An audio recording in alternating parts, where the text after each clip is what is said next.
Good evening, everybody. Welcome back to the Mythgard Academy. This is session 10 of The Moon is a Harsh Mistress by Robert Heinlein. Good to be back. I've been away for a while. I've been on the road for the last 10 days, driving my son to college. Back and forth, driven a little over 3,000 miles in the last 10 days. So that was fun. I got back safely. No problems on the road. Had a great time. I did a lot of dictating things using Siri on my phone, which was kind of hilarious, not gonna lie. I think the most hurtful thing that Siri did the whole week was once she transcribed, I said Signum University, and she transcribed it as Saruman University. And I was like, oh, that stings. That's a personal dig, Siri. You wound me. But I think she was trying to make it up to me later on when I had to dictate my own name, and I said, and President Olson will do this, because I was doing accreditation documents, and she dictated my name as President Awesome. I was like, well, okay, all right, I see you trying to butter me up there, Siri. Anyway, I had a good time. We had fun.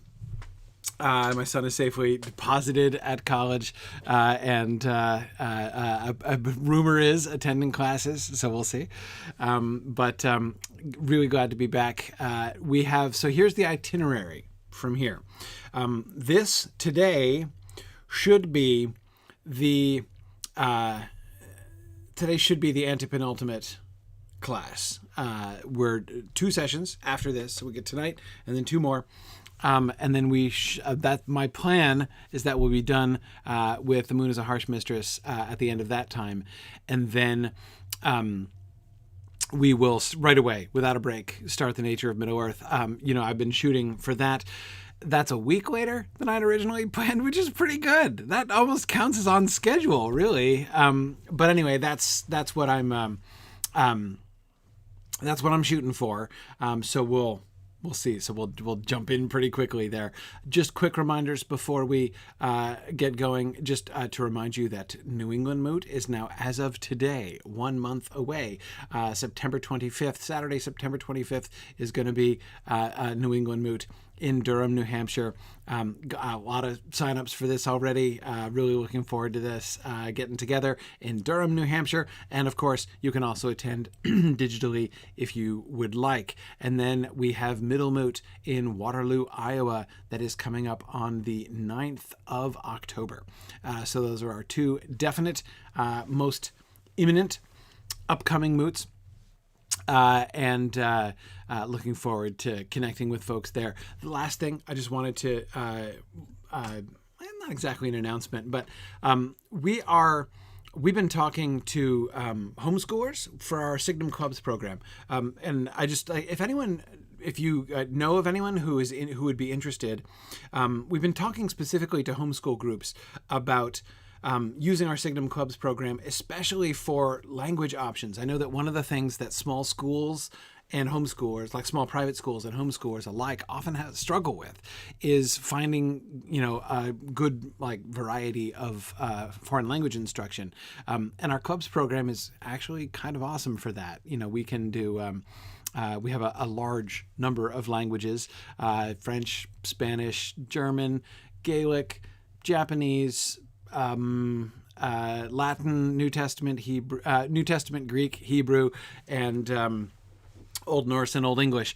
So we can do any or all of those languages.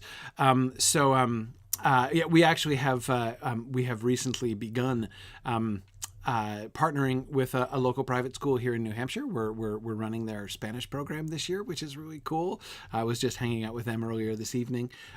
So anyway, I just wanted to kind of mention that, and anyone who might know of like a homeschool co-op group, perhaps near you, or maybe your family is connected with one, who might be interested in talking with us about how we could help you guys with foreign languages. That's and of course creative writing and our book clubs and stuff as well. But I know the language is often a curricular need, which is challenging for folks. So just wanted to mention that and see if anybody, if you do have a suggestion or want to introduce us to somebody who might want to talk about that, just go ahead and send an email to info@signumu.org and let us know. So thanks.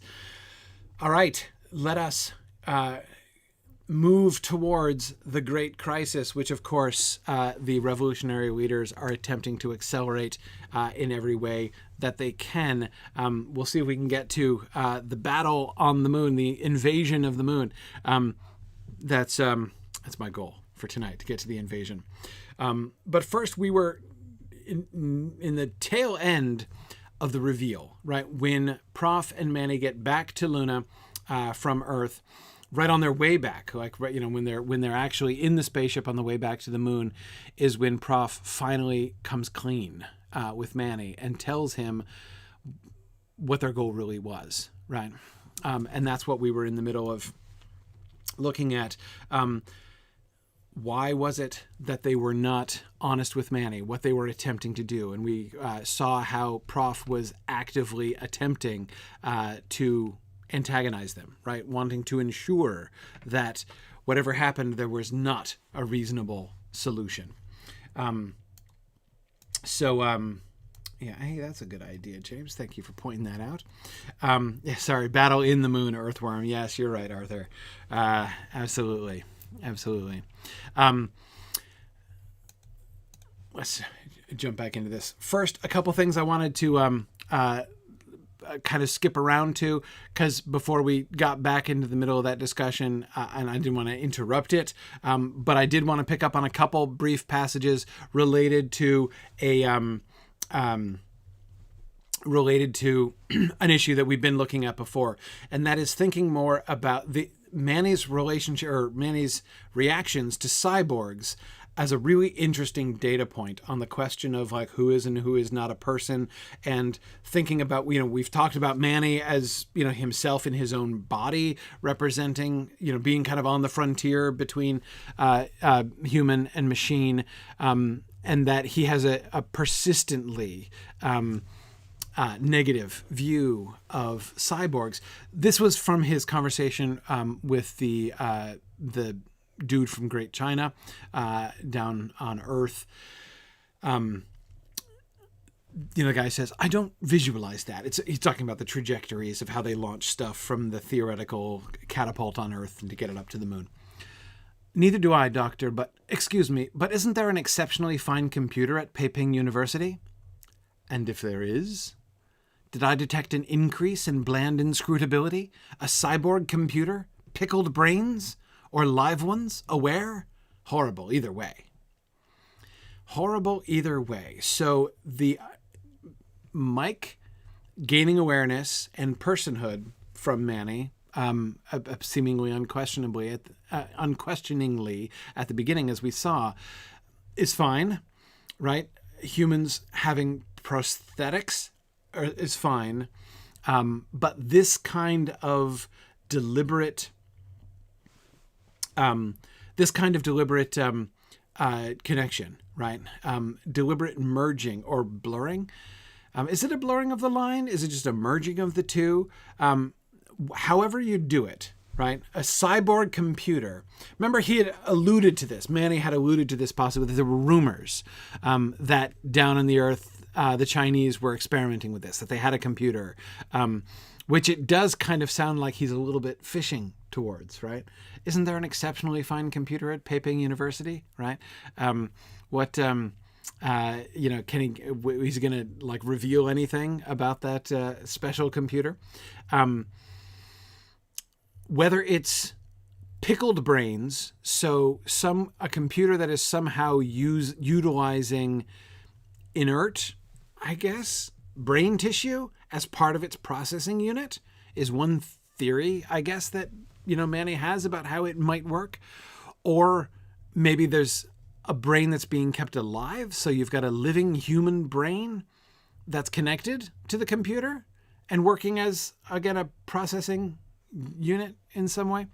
But it doesn't matter. Either way, according to Manny, that's horrible, right? So I'm not sure I fully identify exactly what it is about cyborgs in particular that is horrible. I'm not sure. I still don't think I really see the pattern yet. But let's look at one more, and then we'll think a little bit more about the pattern. This is a very brief reference to the cyborg pilot who is flying their ship from Earth back up to Luna. Wired up ex-human piloting us went in as one maneuver without bothering to orbit and gave us even heavier beating. Ship was light and lively, but change in motion is under 2.5 kilometers, was over in 19 seconds, and we were down at Johnston City.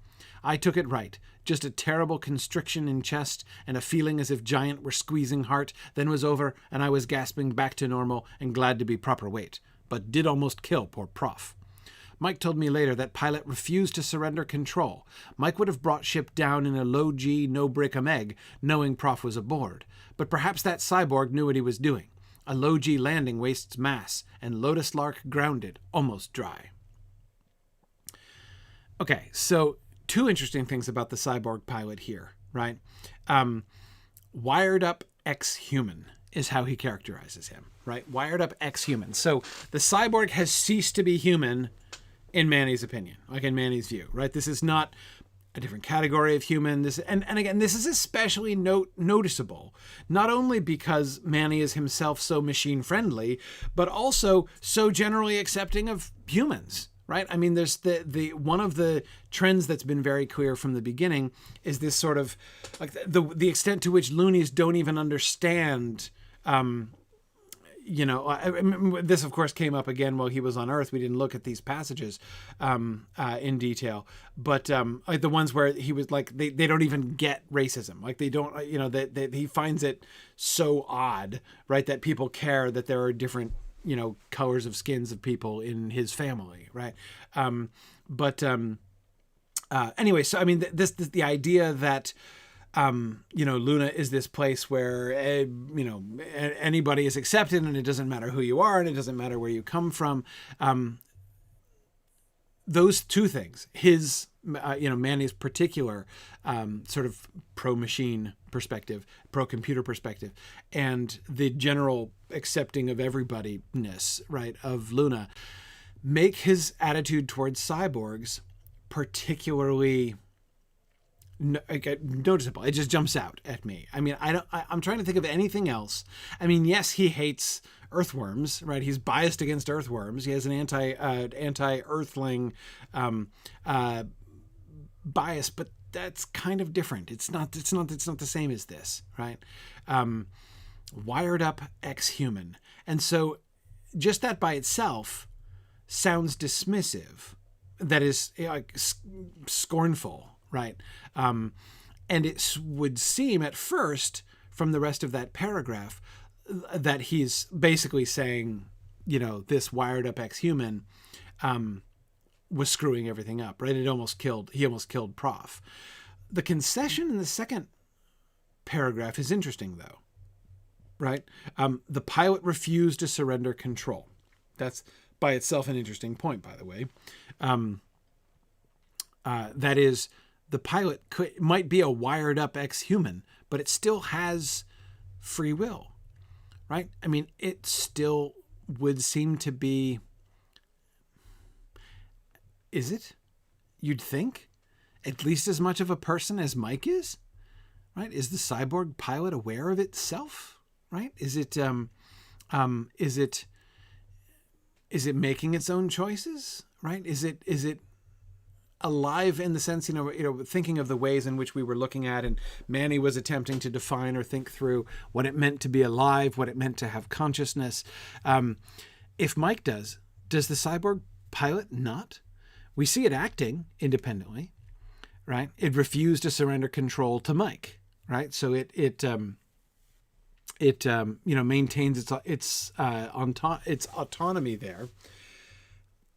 And Manny admits that perhaps that cyborg knew what he was doing, right? I also can't help but notice he uses he, right? He doesn't call it or something like that. That cyborg knew what he was doing. So he does, at least sort of speculatively, right, attribute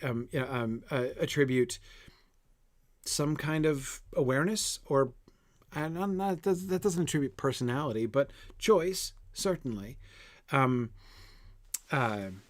Yeah, David, it does seem to me to indicate independent awareness as well.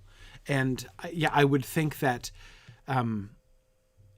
if it were simply a computer that's, it's like just a mechanism attached to, human meat, basically, right? If it did not really have a mind, independent mind of its own, that would explain Manny's attitude to it, but that just does not seem to be the case. I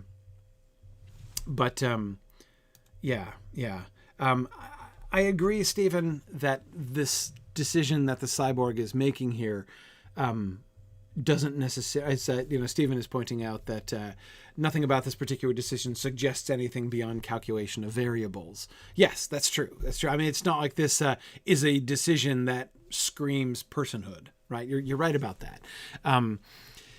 It is, there's merely this kind of assertion of independence in a sense. So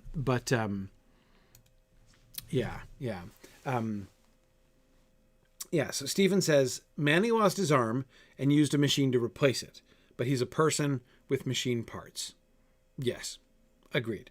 Similarly, Mike is a machine that has gained personhood. Okay, yes. The impression I get is that cyborgs seem to be the reverse, where human parts are incorporated into machinery to take advantage of biological efficiency. Well, that's certainly going back to the pickled brains, right?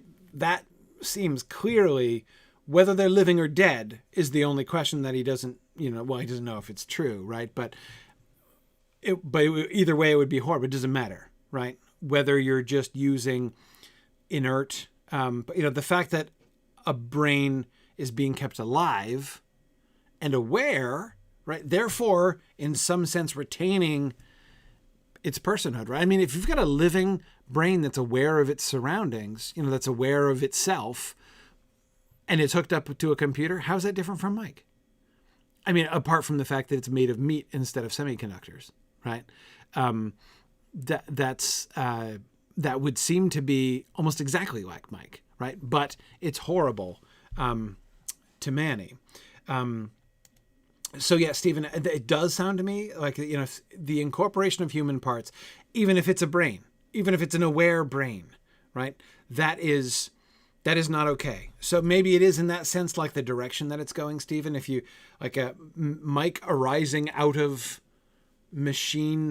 inert machine, and somehow Manny not understanding how, becoming aware, right? Becoming alive. That's okay. He's got no problem with that. But if you go the other direction, and yes, that he himself has taken a step down that road, right? But I agree with you, Stephen. The direction points the other way there. He is using his arm as a machine, right? His arm is to him a tool. He carries them around like a tool belt, right? The multiple arms that he has that he uses for different occasions. He very explicitly looks at his prosthetic as an extension of himself, right? Merely a tool that he equips and employs, as opposed to certainly not something that is kind of connected to his like personhood. It's not part of him, right? It's an instrument that he uses. But more importantly, it certainly doesn't subordinate him and his personhood.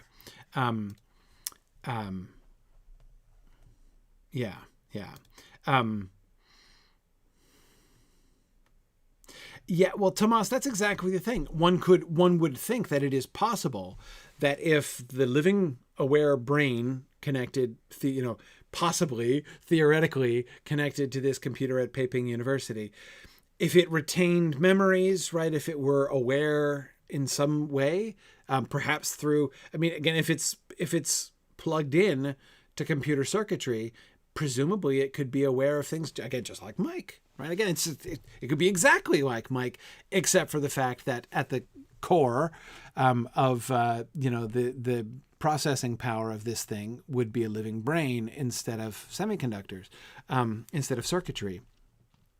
So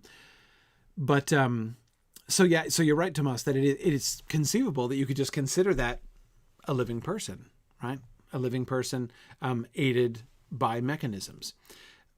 But Manny clearly does not, right? That has definitely crossed the line.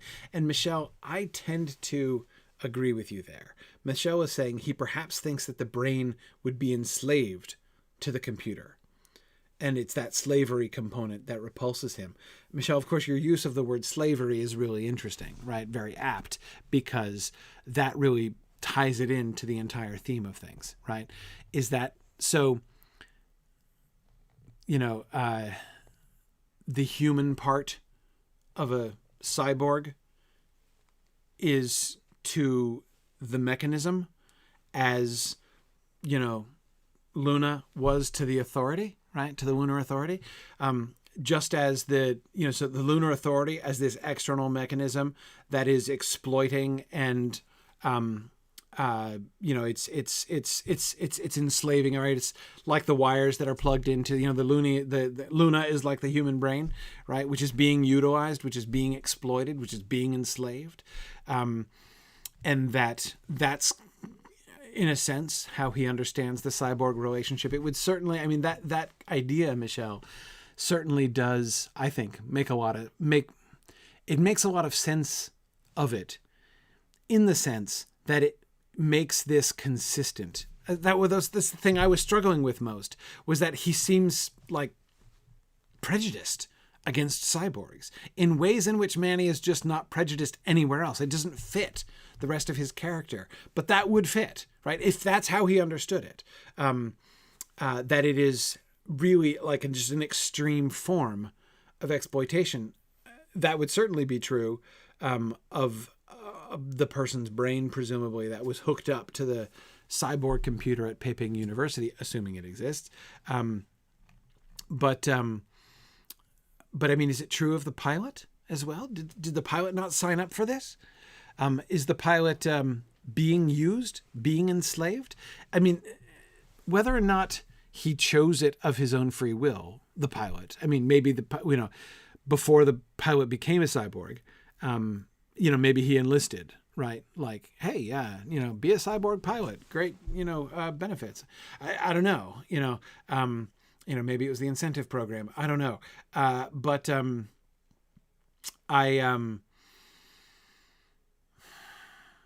Whether or not, Michelle, it would still make sense to me that Manny would kind of see him in that way. Whether he was, just as, of course, like the wheat farmers of Luna, right?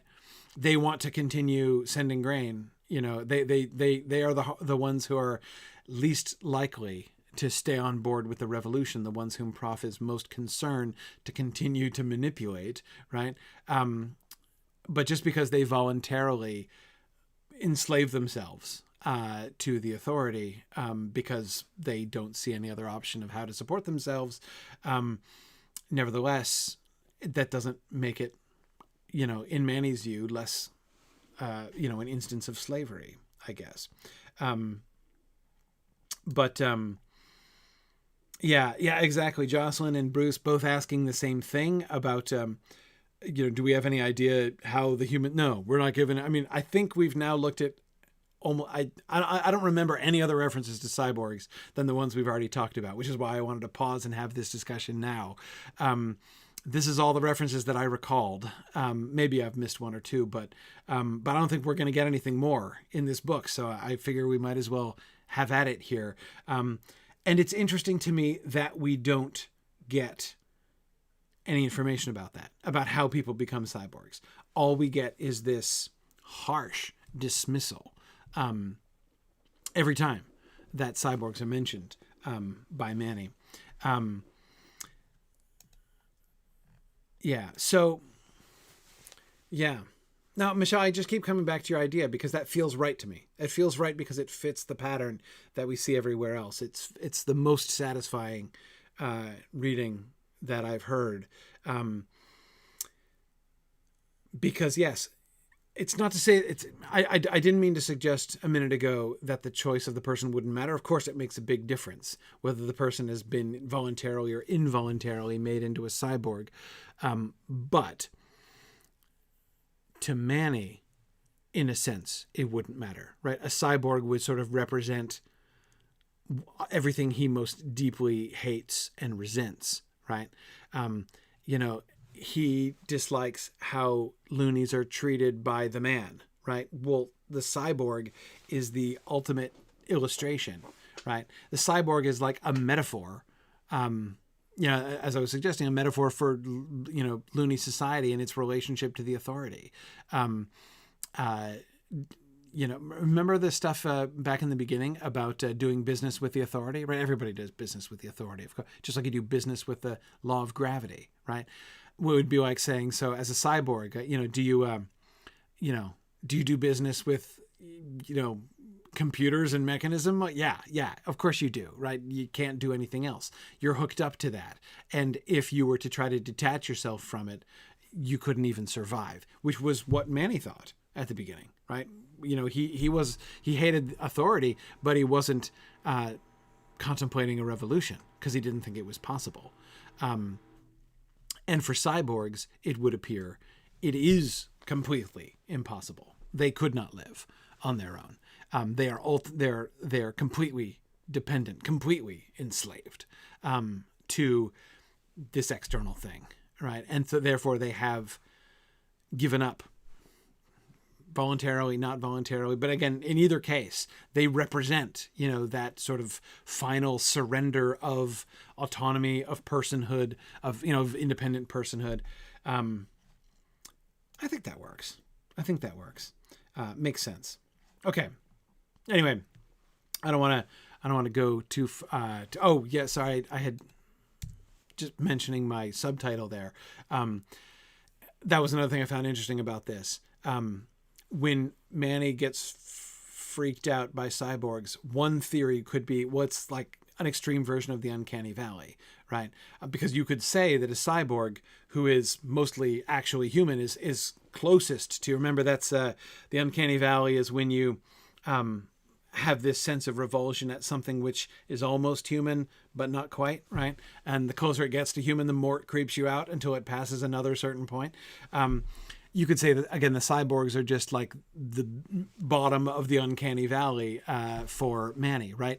But I think that's clearly not the case. A live brain connected up to a computer is not very close to humans, right? That would not be, you might experience revulsion from that, but it wouldn't be an uncanny valley phenomenon. That's not what we're talking about here. So I thought that was an interesting little data point on its own too.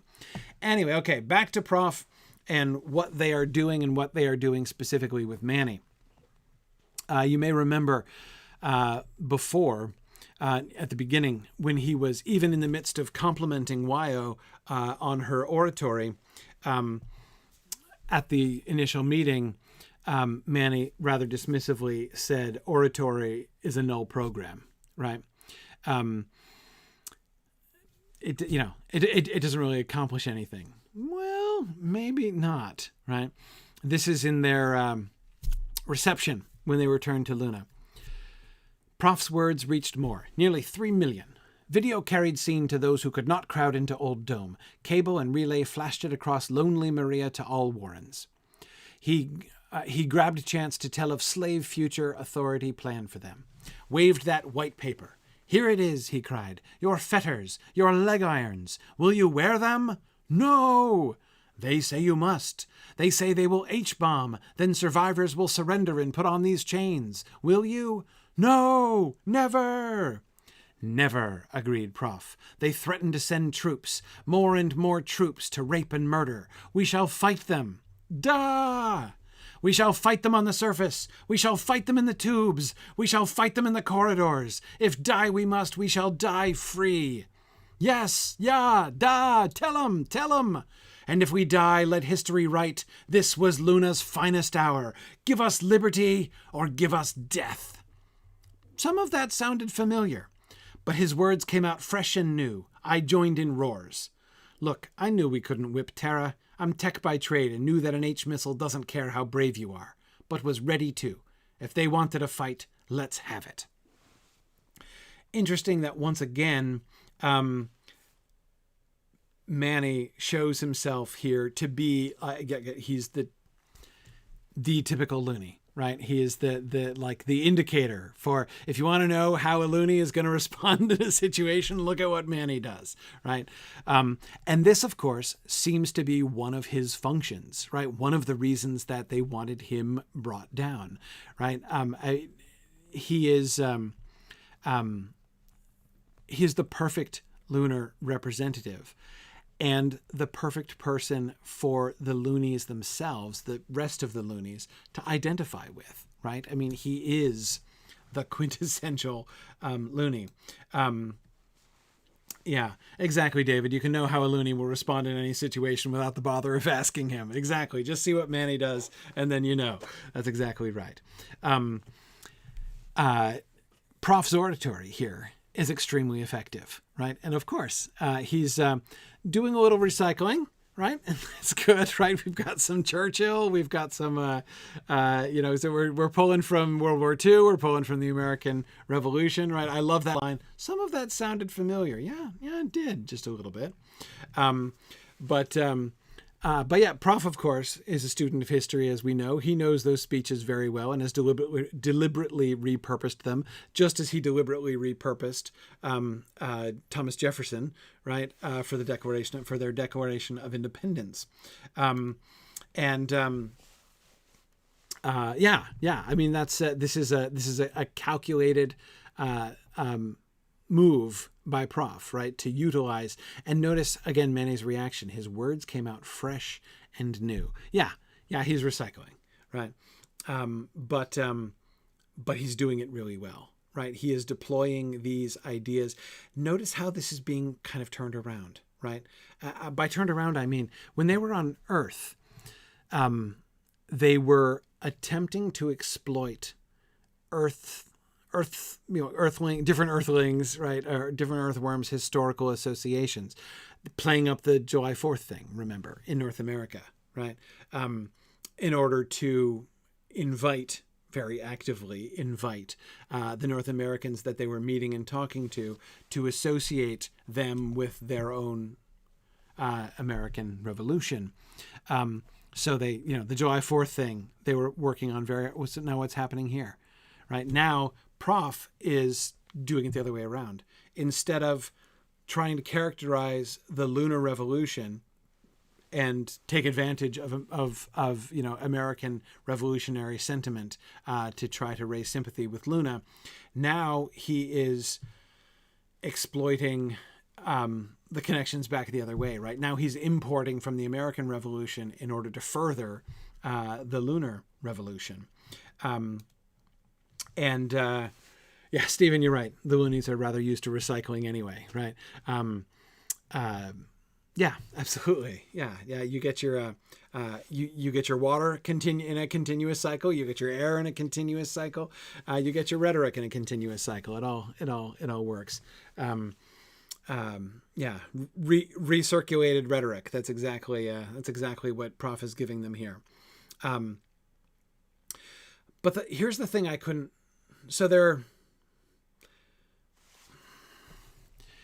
Here's the thing that I couldn't get away from. Just a rousing speech is, why not, right? Rhetoric is an important tool to use, right? I don't consider rhetoric immoral. I don't have any problem with that. But it was the give us liberty or give us death, that really the Churchill quote was fun. The we shall fight them on the surface, we shall fight them in the tubes, right? Or the adaptation, I should say, of the, it's a Churchill adaptation, not a quotation. But when he goes to give us liberty or give us death, I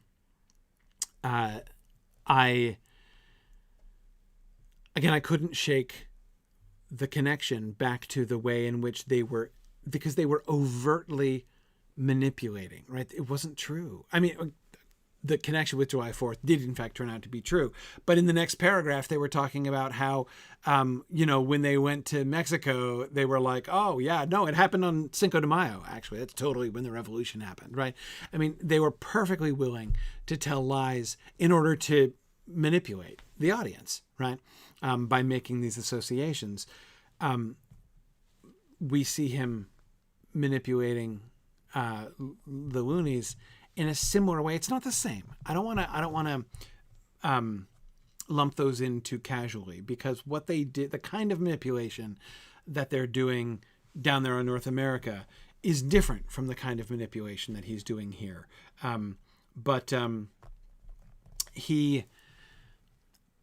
yet I can't forget it, right? I can't forget what he was doing before, right? And Manny, despite the fact that he himself was very resistant to rhetoric before, Manny swallows it, right? I knew we couldn't whip Tara, right? He's not just going to be like, yay, let's go attack Tara, right? Let's just, we can fight them. But was ready to. If they wanted to fight, let's have it, right? He responds. He responds. We see Manny being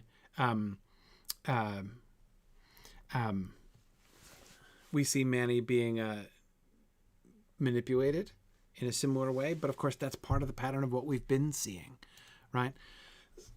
Look how it goes on from here, right? This is in with the new Congress. During evening session, Prof reported on trip and then yielded to me, committee chairman Korsakov consenting, so that I could report what 5-year plan meant and how authority had tried to bribe me. I'll never make a speaker, but had time during dinner break to swat speech Mike had written. He had slanted it so nastily that I got angry all over again and was angry when I spoke and managed to make it catching. Congress was ready to riot by time I sat down. Prof stepped forward, thin and pale, and said quietly, "Comrade members, what shall we do? I suggest, Chairman Korsakov consenting, that we could discuss informally how to treat this latest insolence to our nation." One member from Novilen wanted to declare war, and they would have done so right then if Prof had not pointed out that they were still hearing committee reports. Manny could say, I'll never make a speaker, right? He's not a rhetorician. He's not a performer. He can't, like Prof, stand up and work the crowd in the way that Prof is able to do, the way that Wyo was able to do, right? The way even Adam Saline is able to do in different ways. Manny can't do that. Doesn't see himself that way. That's not one of his talents. And yet we can see what his role in politics is, right? It's him. It is he who makes them want to declare war. How? Because he's a better speaker than he thinks he is? In one sense, yeah, I think he is better than he thinks he is. But it's not just that. It's not just that he has a poor, an inaccurate assessment of himself, right? It's not just that. It is how it happened. How did it happen? How was he able to make such an effective speech, right? Yes, Devora, through his emotion, right? Because he was angry. Mike and Prof, presumably, wrote a speech for him designed not to emotionally manipulate the audience, but to emotionally manipulate Manny himself, so that Manny himself would deliver this speech in the grip of strong, honest, and spontaneous emotion. And knowing that when Manny spoke like that, out of his own passion, right? And his own honest, he's not acting, right? He's not pretending. And when he does that, people listen, right? That's what catches on. So they don't ask him, Manny, to manipulate the audience. They manipulate him, and then he affects the audience in exactly the way that they had in mind. Now, Stephen Keen, that's a really interesting observation. Stephen asks, have Mike and Manny switched roles? Is Manny now executing Mike's programming? A great question. A question to be asked, as we will see more later on. But yeah, we get a kind of a glimpse of it. It sounds almost like that, doesn't it? Again, that's one of the reasons why I was recalling that phrase by Manny when he called Rhetoric a null program. He was wrong. It's not a null program. It's a program that produces results, right? But it's still a program. And we see ways in which Prof's rhetoric. That's why I'm really interested in the crowd responses. No, never, right? That we get there. It's not a null program. It's producing results, right? You plug in these things, and then we see Prof plugging in these famous quotations from rhetorical history, right? Why? Because he knows the response to them. Because it's not a null program, right? This is a program which has produced. These are command lines in his rhetorical program, which he knows are well calculated to produce results, and they do produce the results, right? But here we see this, Stephen, exactly as you're suggesting, one step further back, right, where the rhetorician himself is the one who has been programmed.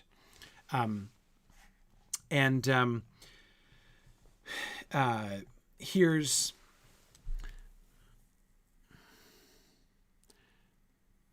there are a couple really interesting things about this. Thing number one, it calls into question, right, that I cannot help but think very regularly throughout this section about ends and means, right? The justification of means by the calculation of the ends that those means will be able to achieve, right? They keep Manny in the dark because he's more effective in the dark, right? Because they have calculated that he will serve better the cause which he himself wants to serve. If he does not know the context, if he does not know the reality, right? If they can manipulate him, even though that means lying to him, that means keeping him in the dark about things he'd really want to know about, it's okay. They can do those things. They're willing to do all of those things, even though Manny, at least briefly, finds it hurtful, right? He's hurt when he finds that they've kept him in the dark like this. But it's worth it. And even he, Manny, agrees that it's worth it, concedes that it was worth it, right? And yet, immediately after, we see him, he seems completely unsuspicious in this passage of how he has been manipulated, right? Again, we can now clearly see the pattern, but it's not clear that even now, even when he's writing this years later, that he fully sees it, right?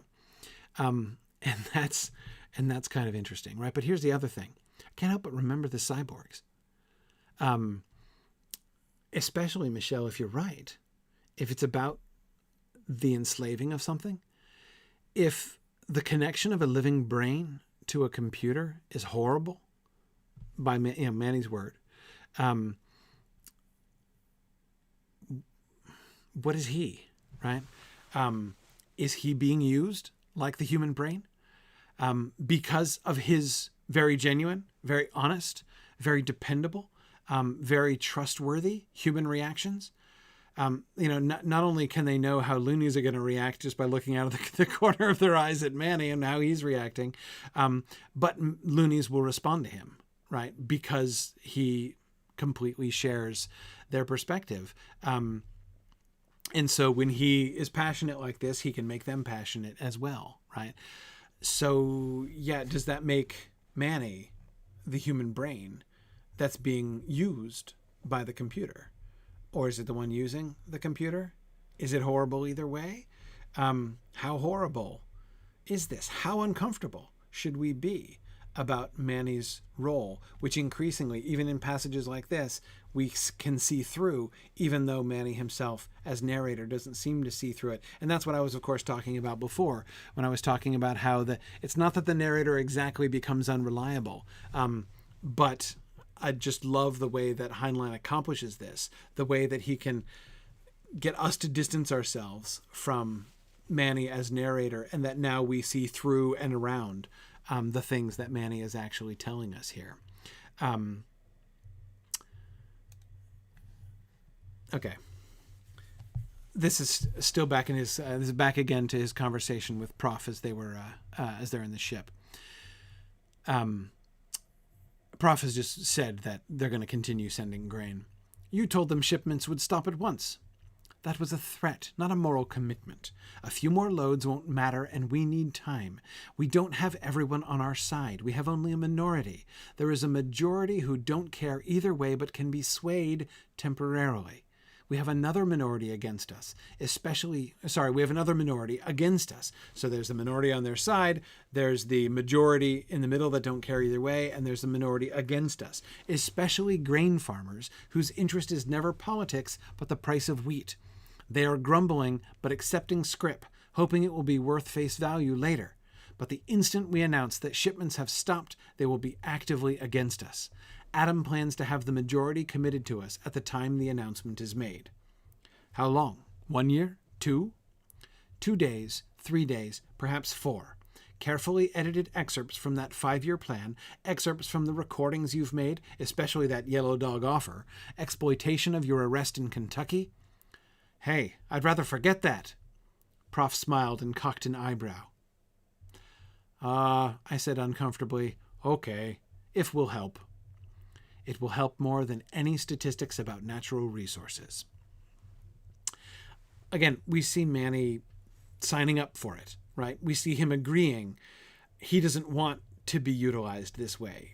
He would rather they did not exploit his arrest in Kentucky. He's embarrassed by his arrest in Kentucky. He finds it shameful. He was hoping Mimi wouldn't see it. But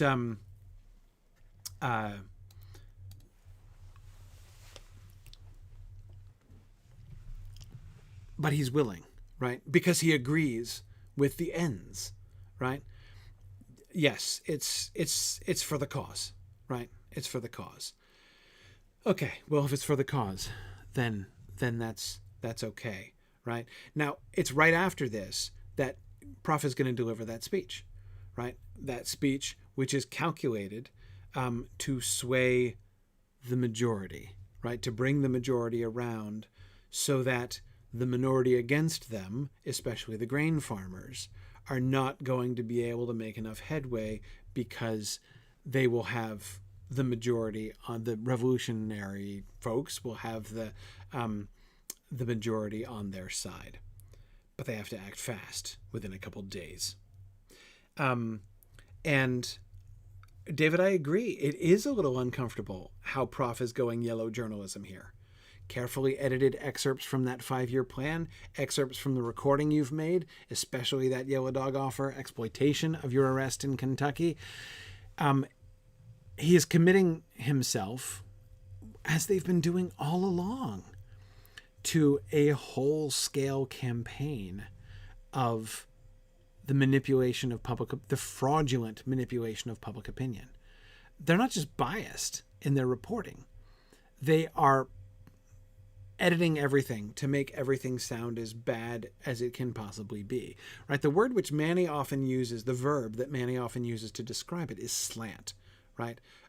He'll say that, an account of what, the earthworm news stories are slanted nastily, right? To make them sound worse than they are. But Prof, of course, is here being more explicit about that which Manny accepts, right? And characterizes under that verb slant, right? And Bruce, I agree. We're right back to what it is moral for the group to do that would be immoral for the individual to do, right? It is kind of uncomfortable, but then it's even more uncomfortable, right? What does Prof believe in? Back a couple chapters before, conversation he was having with Manny on Earth. Kerala had a planned famine last year. Did you see it in the news? No, because it wasn't in the news. A managed democracy is a wonderful thing, Manuel, for the managers, and its greatest strength is a free press, when free is defined as responsible, and the managers define what is irresponsible. Do you know what Luna needs most? More ice. I love, Manny is like unstoppably practical, right? More ice is what Luna needs most. A new system that does not bottleneck through one channel. Our friend Mike is our greatest danger. Huh? Don't you trust Mike? Manuel, on some subjects, I don't trust even myself. Limiting the freedom of news just a little bit is in the same category with the classic example of little bit pregnant. We are not yet free, nor will be, as long as anyone, even our ally Mike, controls our news. Someday I hope to own a newspaper, independent of any source or channel. I would happily set print by hand, like Benjamin Franklin. The freedom of the press is the most important thing, right? That's what Luna needs most, is this kind of freedom. Limiting the freedom of news just a little bit is not possible, right? Luna is not free, nor will ever be free as long as anyone controls the news. But of course, Prof is himself planning and carrying out the plans, not just to bottleneck, not just to control, not just to censor, but actively to manufacture news. He is acting with Mike and in the name of the revolution exactly contrary to his own principles. Explicitly. I mean, this is the same guy talking about the freedom of the press and setting print by hand like Benjamin Franklin to avoid censorship. And the same guy who was saying carefully edited excerpts from that 5-year plan, excerpts from the recording you've made, exploitation of your arrest in Kentucky.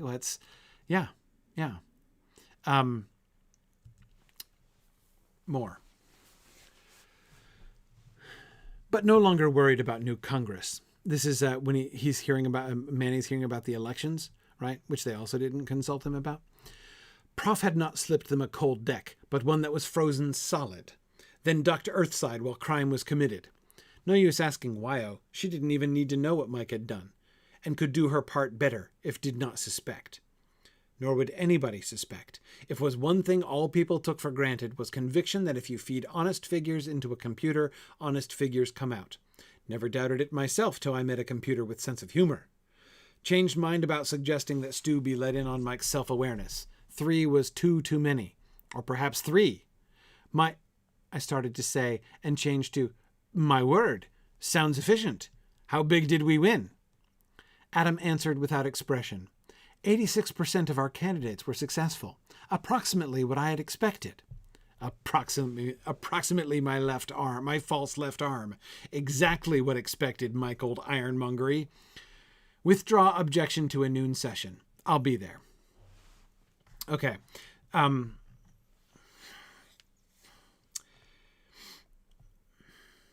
So much. So much here. Now, I want to set aside for a second Manny's own attitude towards manipulating elections, right? Manny's fine with manipulating election. He's actually, his concern is for the free elections, right? The last thing he wants is to actually have free elections and let the yammerheads run the program, right? That's what he's upset about. He's upset about the possibility that they actually did have free elections, right? So let's set that aside for a second, though.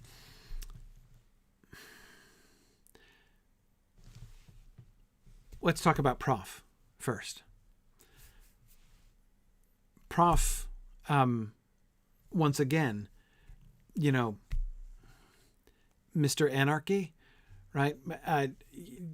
Someone who is whose first and foremost principle is for the independence of personal choice and personal responsibility, is okay with the manipulation of public elections like this, right? But then the second thing, Wyo. Notice what just happened with Wyo? What do we see from Manny to Wyo there? Did you notice that?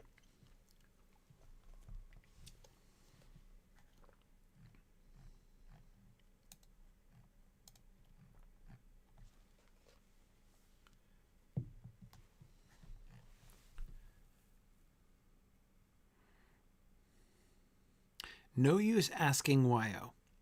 She didn't even need to know what Mike had done, and could do her part better if did not suspect. Yeah, Devore, he does something very close to what Prof has been doing to him. Wyo, just as we've been listening to Manny talk, and we are able to see around it, right? We're listening to Manny talk, and we are hearing what's really going on, right? Like with that speech he made before Congress a couple slides ago, right? He doesn't suspect that he was being manipulated, right? But it was clear not only that he was being manipulated, it was clear why he was being manipulated. Why? Because he could do his part better if he did not suspect how he was being manipulated, right? Wyo is being manipulated. How? Why? She doesn't suspect that Mike has rigged the elections, right? Manny is listening to her tell the story of the elections, and he is seeing around that, right? He can parse this immediately. He knows just what it means. Okay, yeah, Mike has absolutely rigged these elections, and it was super easy to do, right? You didn't have to do anything with the elections.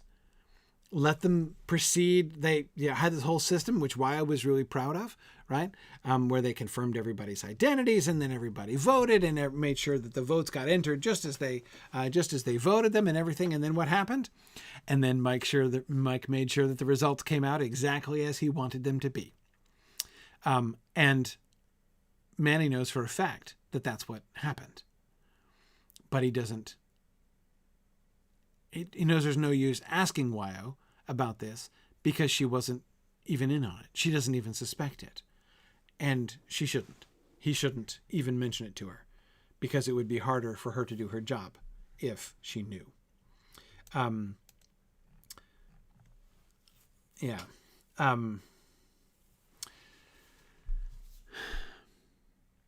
So that's interesting, right? Interesting to see that pattern continuing.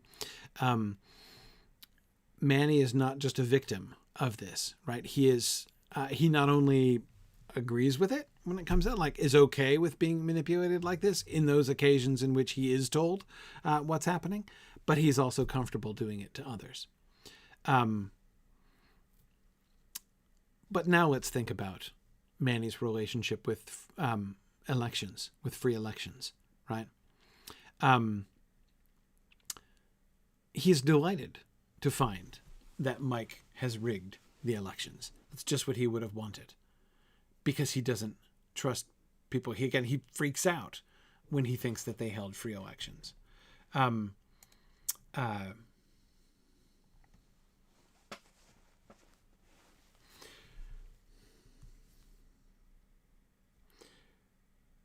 Yeah, David, I agree with you that he's not asking Wyo because he knows Mike.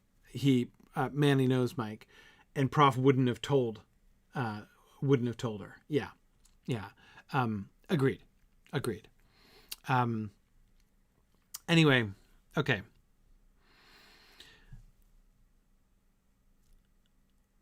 Manny is not a liar. He can't act, right?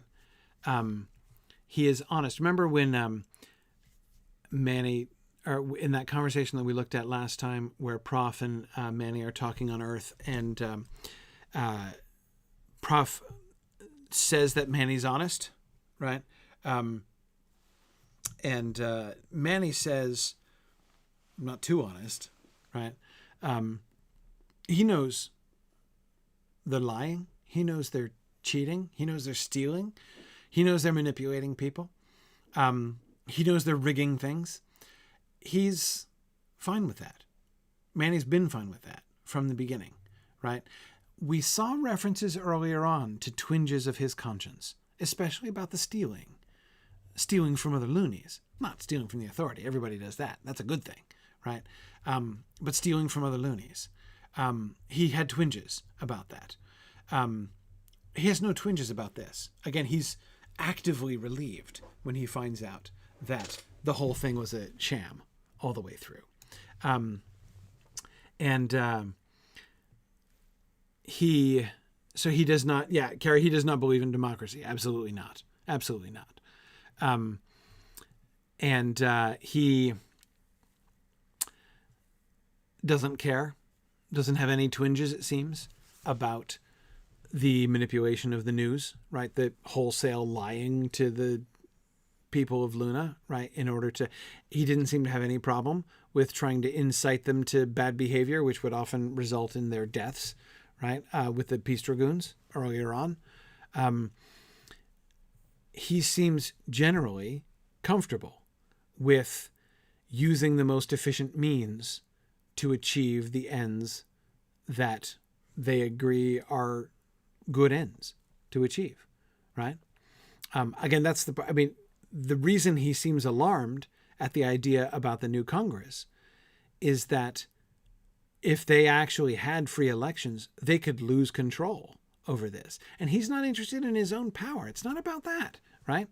It's about compromise. It seems to me anyway, to be about compromising the efficiency with which they can achieve the ends that they want to achieve. How are they going to get anything done if they lose control of the situation? And and one of those yammerheads gets elected instead, right? It's all about carrying out the program, right? It's all about making the system, the circuit, work. And if it works, if it outputs the thing that he agrees should be outputted, is best to output, namely a free Luna, right? Then he doesn't seem troubled, generally, by what goes into it. That, more. Prof on taxation. Comrades, I beg you, as he's speaking to the Congress, the second Congress, not the first one. Comrades, I beg you, do not resort to compulsory taxation. There is no worse tyranny than to force a man to pay for what he does not want merely because you think it would be good for him. Prof bowed and left. Stu and I followed him. Once in an otherwise empty capsule, I tackled him. Prof, I liked much that you said, but about taxation, aren't you talking one thing and doing another? Who do you think is going to pay for all this spending we're doing? He was silent long moments, then said, Manuel, my only ambition is to reach the day when I can stop pretending to be a chief executive. Is no answer. You have put your finger on the dilemma of all government, and the reason I am an anarchist. The power to tax, once conceded, has no limits. It contains until it destroys. I was not joking when I told them to dig into their own pouches. It may not be possible to do away with government. Sometimes I think that government is an inescapable disease of human beings. But it may be possible to keep it small and starved and inoffensive. And can you think of a better way than by requiring the governors themselves to pay the costs of their antisocial hobby? Okay, so a couple, again, notice there's several levels, right, on which we can kind of tackle this. First, sort of the explicit content, that is the Prof's actual opinion on taxation itself, right? How he is trying to get them to not exert control over other people, right?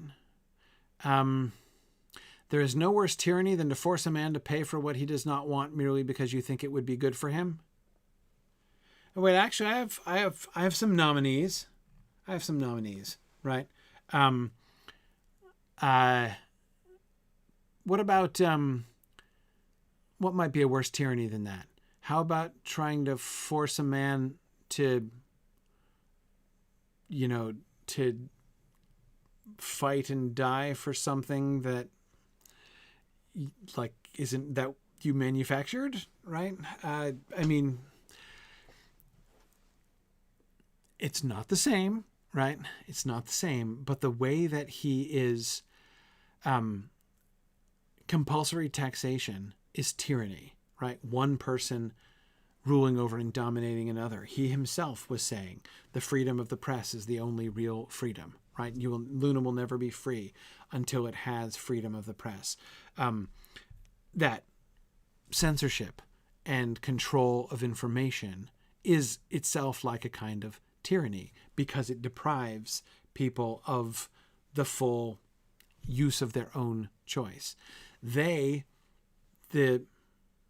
Executive Revolutionary Cell, has been involved in a long campaign of not compelling, but maneuvering, manipulating the loonies into not only doing what they want them to do, but wanting what they want them to want, right? And ultimately being willing to die for that which they, the executive cell, deems should be a reason they should want to die. This is,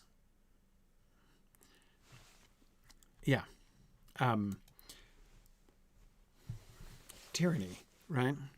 A different kind of tyranny. Now, Manny's uncomfortable. And he's uncomfortable because Prof seems to be talking one thing and doing another.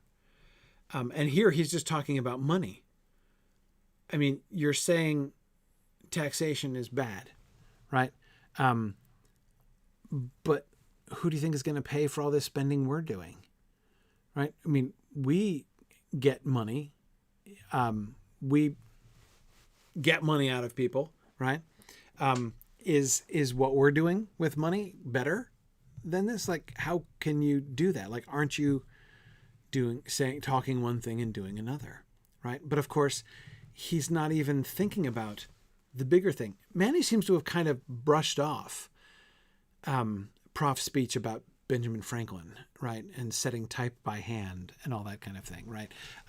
Remember, that was the same conversation in which Prof wanted to bring the brass cannon back with him, right? And have the brass cannon on the fire. I think that's the same conversation. And both things, both the brass cannon and the speech about free press, which Manny doesn't care about. Both of those, Manny seemed to dismiss as idiosyncrasies of Prof, right? Charming ones that he might feel affectionate towards, like, oh, there goes Prof again, talking about the freedom of the press, right? One of Prof's little, principles that he sometimes talks about that Manny doesn't share and doesn't really care much about, right? But if he hadn't brushed it off, then he might be alarmed that Prof is talking one thing and doing another on far deeper levels than merely the money question that Manny calls him on here, right? What's going on in Prof's head? What's going on in Prof's head? Well, we get one glimpse of it here. What is his answer to the question of who do you think is going to pay for all this spending we're doing? Answer: my only ambition is to reach the day when I can stop pretending to be a chief executive. Is he talking one thing and doing another? Yeah, in one sense. But there's in more than one sense, really, right? Yeah, Manny's, of course, perfectly correct about that. But he's also pretending to be a chief executive. Why? How? Because that's what chief executives do. Talk one thing and do another, right? This kind of, using rhetoric to manipulate the crowd into, and exerting tyranny, right? Chief executives are tyrants in Prof's world, right? So that's why he's an anarchist, right? as he says, you've put your finger on the dilemma of all government and the reason I am an anarchist. He is an anarchist because he believes in the end, any chief executive is a tyrant. Because to have executive power over another human being is to be a tyrant, as far as Prof is concerned, right? So inasmuch as he is acting as a chief executive, he is talking one thing and doing another, right? He is acting in direct violation of his own deepest principles and beliefs, right? But because there's another, yes, he is saying one thing to the people and doing the opposite thing behind their backs, right? But that thing that he's doing behind his backs is all there. That's also him talking one thing and doing another, right? He's only pretending to be a chief executive. He doesn't actually believe in any of this. He thinks all of this is wrong. So why does he do it? Stephen says Prof is an anarchist in the same sense he is a vegetarian and a pacifist. Yes, exactly. Well, let's see where he keeps going from here. Manny says, still doesn't say how to pay for what we are doing now. How, Manuel? You know how we are doing it. We're stealing it. I'm neither proud of it nor ashamed. It's the means we have. If they ever catch on, they may eliminate us, and that I am prepared to face. At least in stealing, we have not created the villainous precedent of taxation. Prof, I hate to say this. Then why say it? Because, damn it, I'm in it as deeply as you are and want to see that money paid back.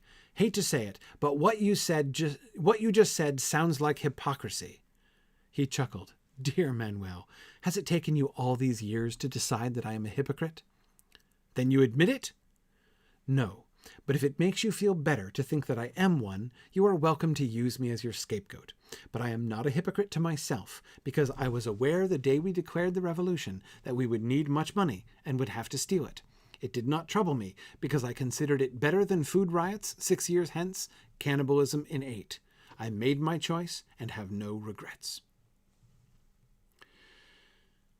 Prof considers that he is not a hypocrite because he's not a hypocrite to himself, because he's not been lying to himself this whole time. He has chosen to act in ways that violate his principles, with his eyes open, knowing full well in advance that he was going to be doing all of these things. That he was going to be doing all these things that it would be immoral for him. He would consider immoral for him as an individual to do, right? Why? I considered it better than food riot 6 years hence, cannibalism in 8. I made my choice and have no regrets.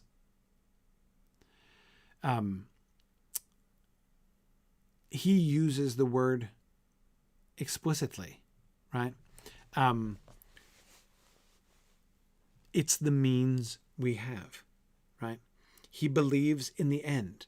He believes that the end he is attempting to achieve, namely saving the lives of all of the people of Luna, right? Preventing the food riots and famine that they have calculated, right? That he absolutely believes is going to happen.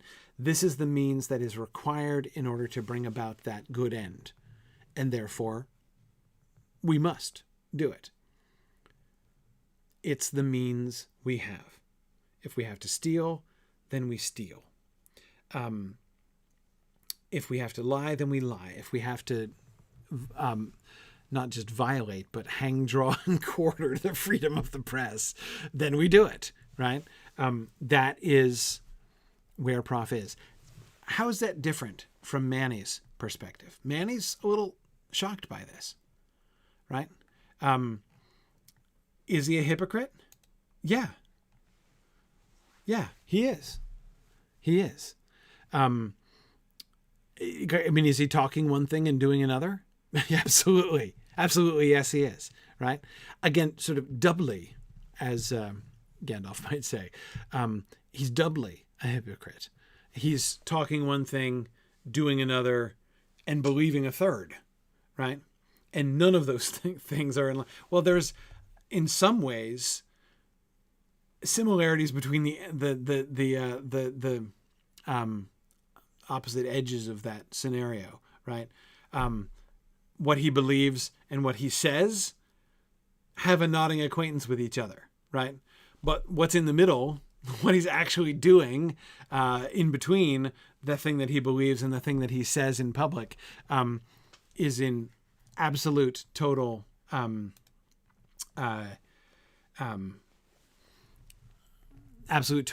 violation of that principle.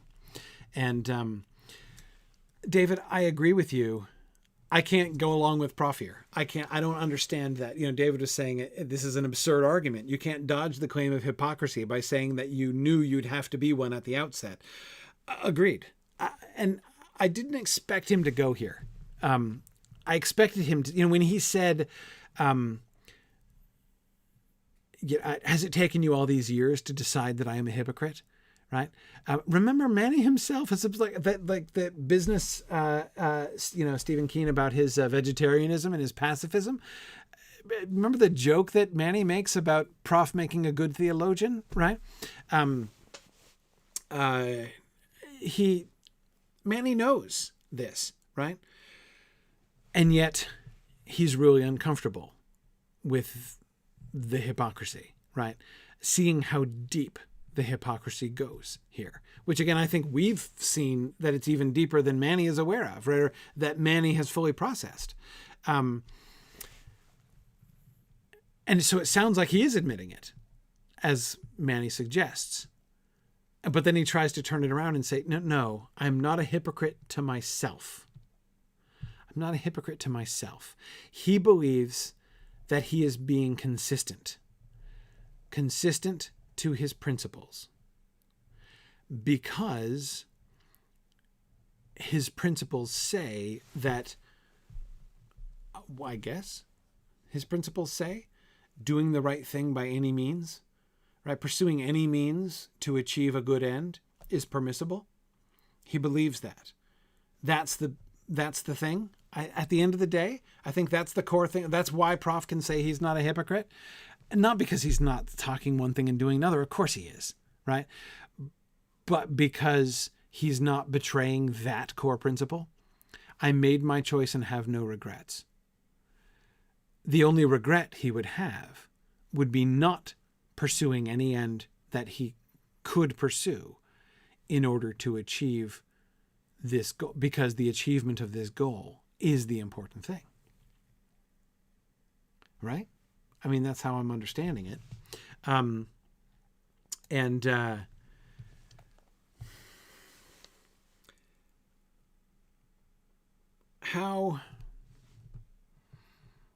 is this different, again, from Manny's perspective? Manny's uncomfortable with this. Hate to say this. I love Prof's response. Then why say it if you hate to say it? But he insists on saying it. Prof just says, let it go. Don't say it. If you hate to say it, don't say it.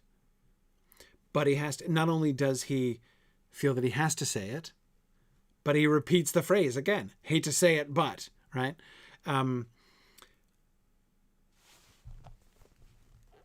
He dislikes the idea even of accusing Prof of hypocrisy, even when the hypocrisy is obvious. Again, defining hypocrisy in one way, differently apparently from how Prof is defining it in that last paragraph.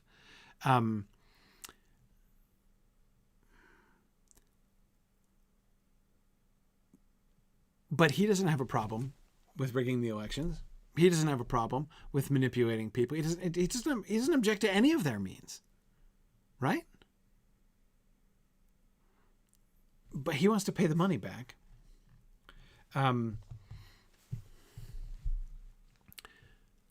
Is he merely less absolute in his pursuit of the ends by any means?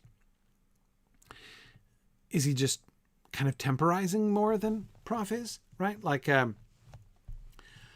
I'm willing to steal for now so long as we pay it back later, right? And make it right again. It's okay to use that as a means, but it's not okay just to embrace the stealing from other loonies, right? Like if you have to do it and you're going to make it right later, then it's okay. But I mean, he comes back to that, right? I want to see that money paid back, right? So Stephen, I agree. I think that he does seem to have some belief of right and wrong means. Yeah, it's not well, no, I think he does have a consistent moral code. Okay, he's not like blanketly anti-dishonesty or something like that, right? Prof's principles are far more idealistic, right? But he is willing to apparently sort of cast them aside much more freely. Yeah, David, I agree. It's consistent with the Manny we met at the beginning. He'll steal from the authority, but not from other loonies. Exactly. That's still that means that's the thing that's like a step too far for Manny, right? And that's why he keeps coming back to this here. Stephen Cover, I've been thinking the same thing, of course. Stephen was just saying, seeing as how we just finished up the Council of Elrond and exploring the Lord of the Rings, I can't help but see just how different Prof's views are from those of the wise in Middle-earth. Absolutely. I could not help but think of that too. It's extreme. I have been too deeply impacted by Tolkien over my life to not be uncomfortable with Prof here. I feel, Stephen, like Tolkien has trained me for most of my life to be wary of people who put the means before the ends like this. Yeah, it certainly does make me. I think that Prof is a charming character. I really like Prof, or I want to like Prof, but I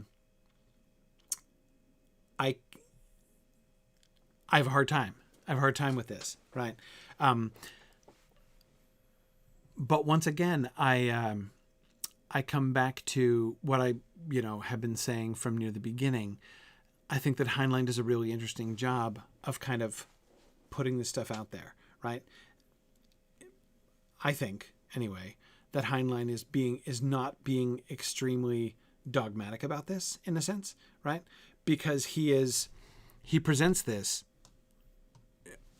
Not only are we, I think most of us, uncomfortable on some level in thinking about this and in reading this and hearing Prof talking about this, but again, Manny himself is uncomfortable with it. And we have been trained from the beginning of this book to be like other loonies, right? And follow Manny's lead, right? To take Manny's lead when it comes to responding to things. And Manny himself is confused and uncomfortable with what's going on here. So you can say, one could easily make an argument. I could easily imagine an argument that says Prof is, like the, through Prof, Heinlein is, if there is a sense in which this book works as a kind of utopia, Prof is one of the mouthpieces of it, right? That he is through Prof trying to depict in an attractive way, right? This particular philosophy, anarchist philosophy. I could see somebody saying like this is clearly Heinlein's agenda, right, in this book, and he's putting like his own beliefs or his own agenda or whatever in Prof's mouth. I could easily imagine somebody saying that, but I don't think it's that simple. I think certainly the story has not left it that simple because we have Manny, right?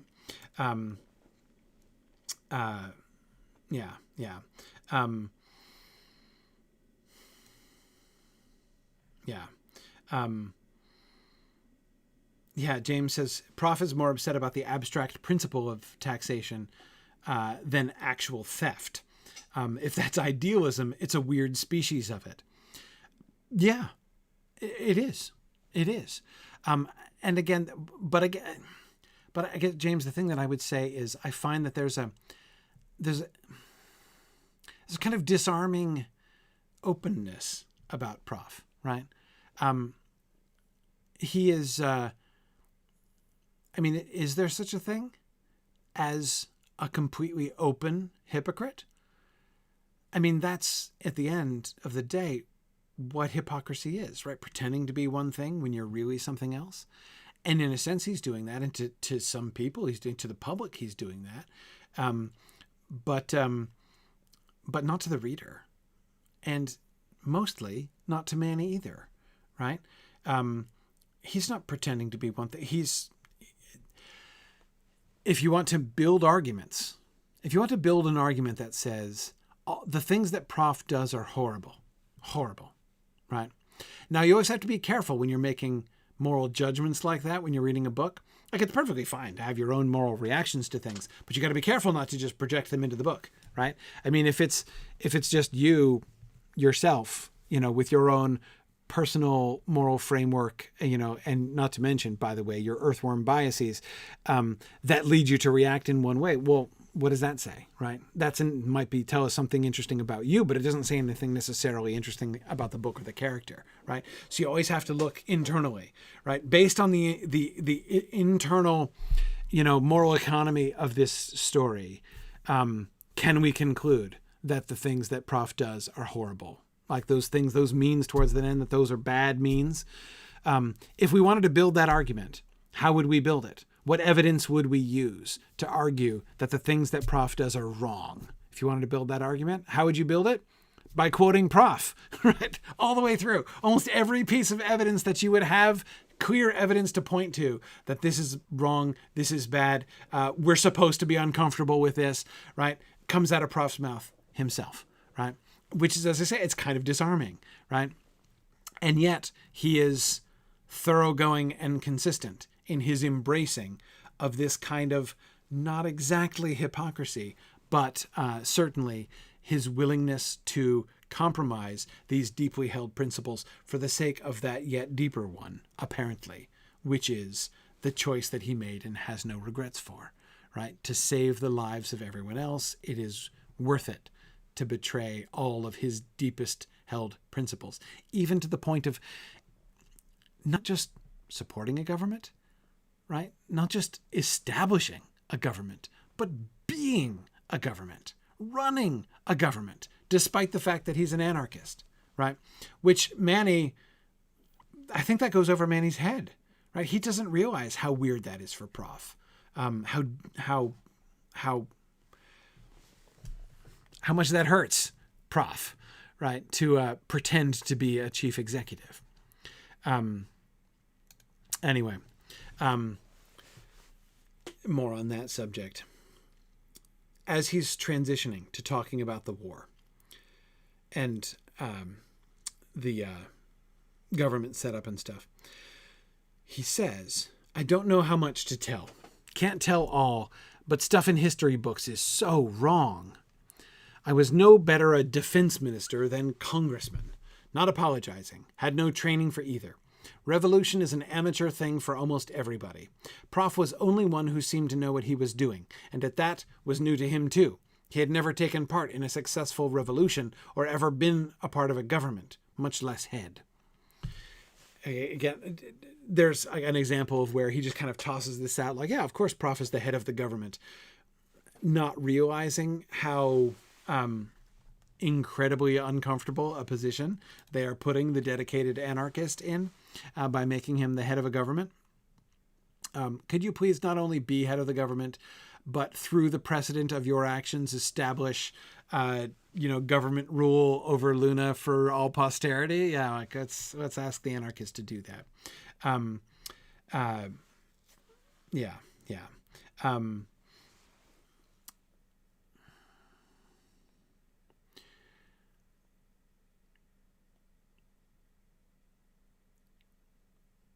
what does this tell us about Manny's perspective? And Devorah, I'm coming back again to your question about who's the audience here. This is one of the passages in the whole book that I think is most interesting in that regard. Don't know how much to tell. Can't tell all. But stuff in history books is so wrong. He's setting the record straight, except not the whole record. He can't tell everything. Even that's a really interesting point, because he kind of made it sound most of the time like he's telling everything. There's only one thing that he has confessed to not revealing, right? Which was the location of the new catapult. He referred to the fact that the history books are incorrect about that, right?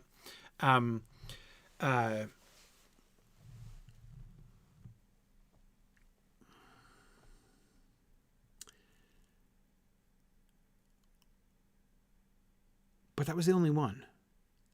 The tone, it would seem, at least most of the rest of the time, has been essentially, here's the real story, right? You guys probably, you've heard the stories. You might have read the histories, right? I'm going to tell you what really happened behind the scenes in the revolution, how it really went down. And he's spilling the beans about Mike, right? Which most of the people in the revolution didn't even know, right? And so that by itself, and all of the repeated emphasis on how important it is to keep secret Mike's existence, et cetera, et cetera. But he's telling us that, right? So that gives the impression that he's telling everything.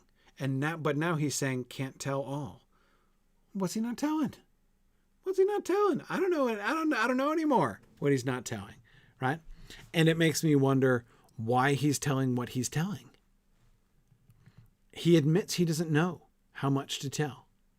There's no clear rule. There's no clear principle that he's following in this. He believes that he can't tell everything. But he seems to be impelled by the wrongness of the history books. That stuff is so wrong. He wants to set the record straight, but he's not going to tell everything.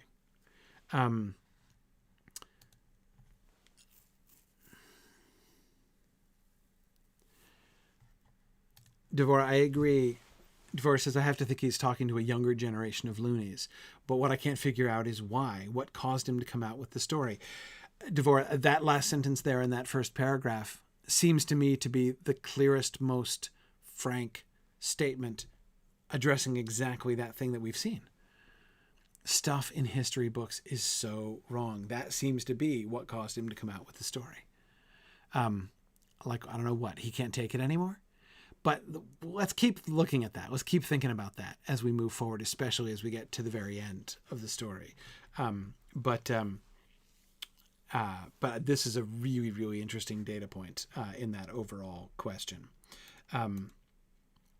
James, I agree. From the historical perspective, to admit that Adam Saleen is a made-up persona has to be a huge deal. Huge deal. Huge deal. I can only imagine what they do with Adam Saleen in the history books, right? Absolutely. Absolutely. Yeah. Okay. But anyway, we'll come back to this.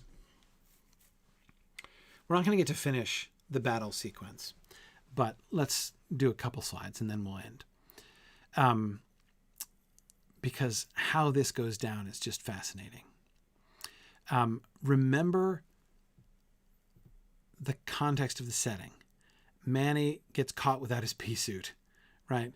After telling everybody to be with your pea suits all the time, pea suit discipline starts to get laxer and laxer, and then he himself admits that he himself didn't have his pea suit with him on the day the attacks came, right? But he finally, seals himself behind an airlock, and then finally gets to a phone. Caught breath. Operation Hard Rock. Prepare to execute. Program ready. Man, not being able to reach you. I used your voice. Playback. Niet. Yes. Da. Heard myself tell watch officer at old Catapult Head to go on red alert for Hard Rock. First load at launch, all others on belts, everything cast loose, but do not launch until ordered by me personally, then launch to plan, full automatic. I made him repeat back. Okay, I told Mike. Drill gun crews? Your voice again. Manned and then sent back to ready rooms.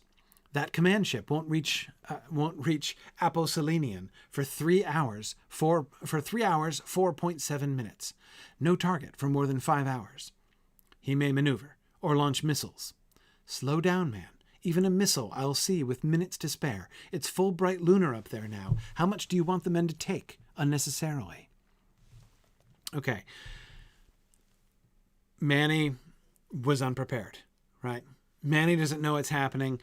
He dashes in to call Mike and finds not only that Mike knows what's going on, right? Well, of course, remaining himself Mike remaining himself perfectly calm, right, through the whole thing, right, through the whole exchange, while Manny is in an understandable state of panic, right? Not only do we have this sort of discrepancy, but Mike has calmly executed the plan, right? And he's thought of everything. He's considered all of the options, right? He has made all of the decisions. And even when Manny is inclined to override Mike's decisions, Mike is able calmly to talk him out of it. Slow down, man. But of course, and so that alone, and this, I'm sorry, I'm forgetting which one of you was talking about this, the reversal of Mike and Manny's position earlier on, and I said we'd get there, right? Look how we see this happening here, right? Remember that at least avuncular, almost paternal relationship that Manny had with Mike. Manny was the authority. He was the one, teaching Mike the facts of life, right? And now we see him being calmed down and sort of lectured by Mike, right, as to what would be best. That reversal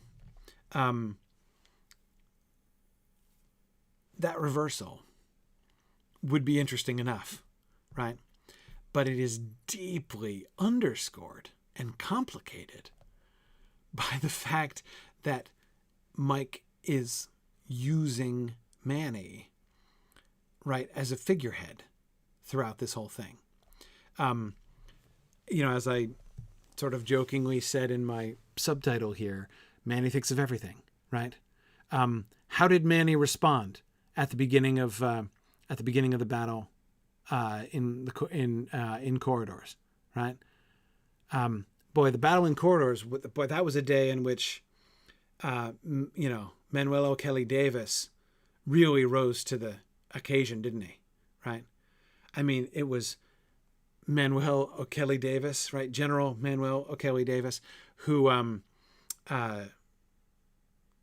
the moment of crisis, kept his calm, right? And calmly delivered the order to prepare to launch to the watch officer at the old catapult, right? While practically simultaneously, right, he was commanding the gun crews, the drill gun crews to be ready and getting them organized and ready to go.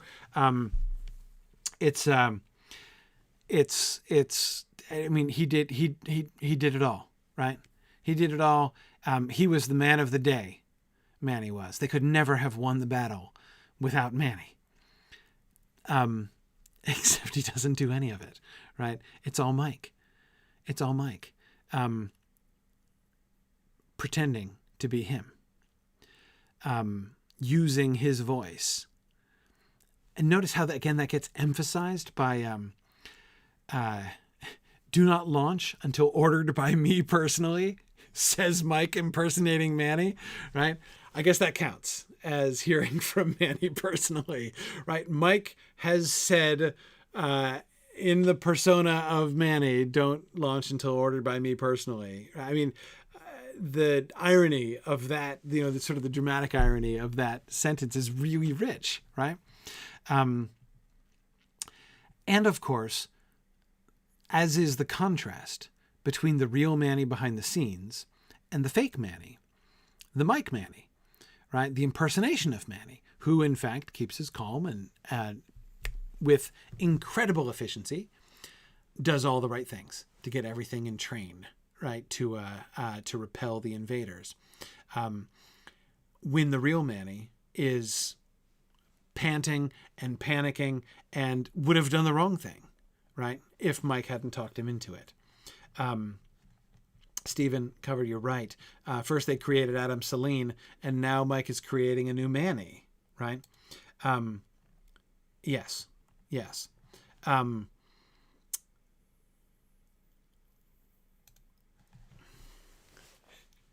He goes on. Manny goes on.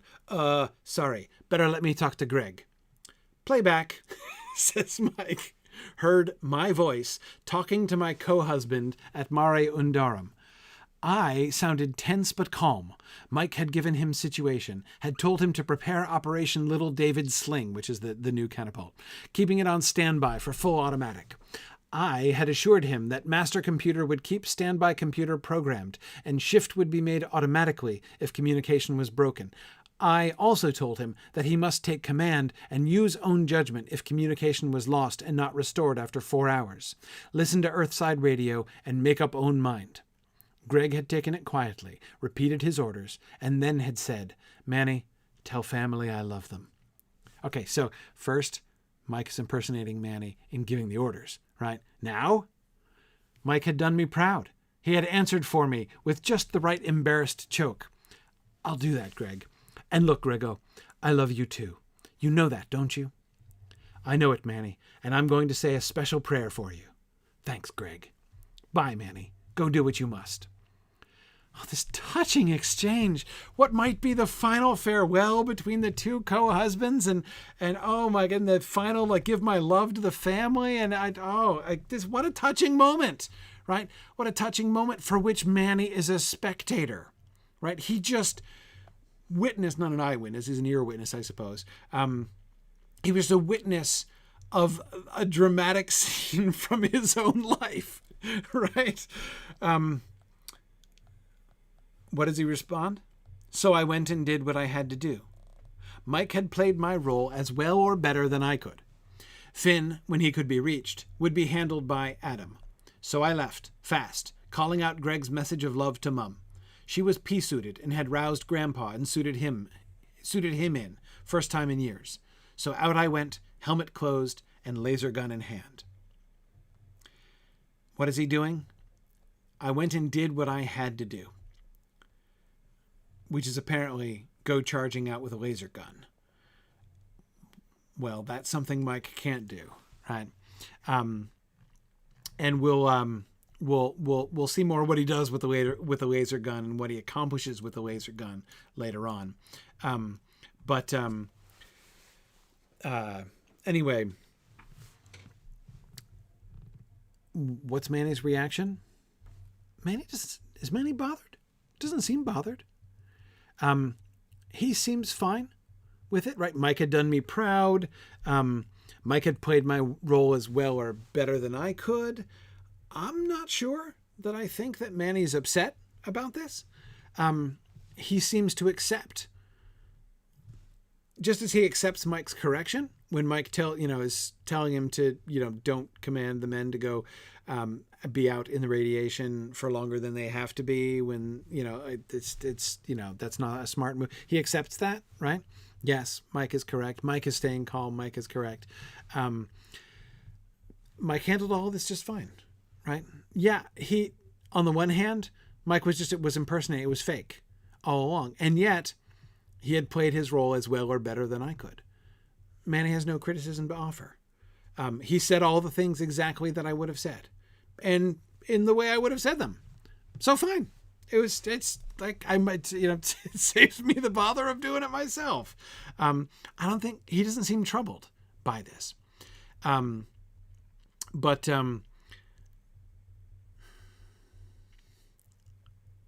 I go back to cyborgs again, right? What's the relationship between Manny's brain and Mike at this point, right? Where do the boundaries lie there? It's really interesting, isn't it?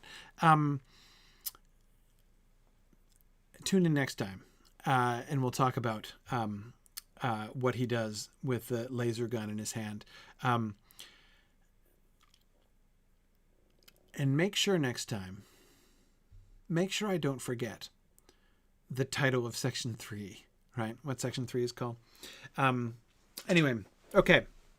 So we'll stop for tonight. I don't want to keep going too late. But we'll pick it up with in the midst of the battles, the battle in the corridors next time. Let's read the next 2. There are 5 more chapters left after the ones that we read for today. Read the next 2. So read through the first 5 chapters of part 3. If I'm remembering correctly, that's through 27. I'm forgetting the numbers. Whatever that is. Yeah, I think it's 27. I want to say.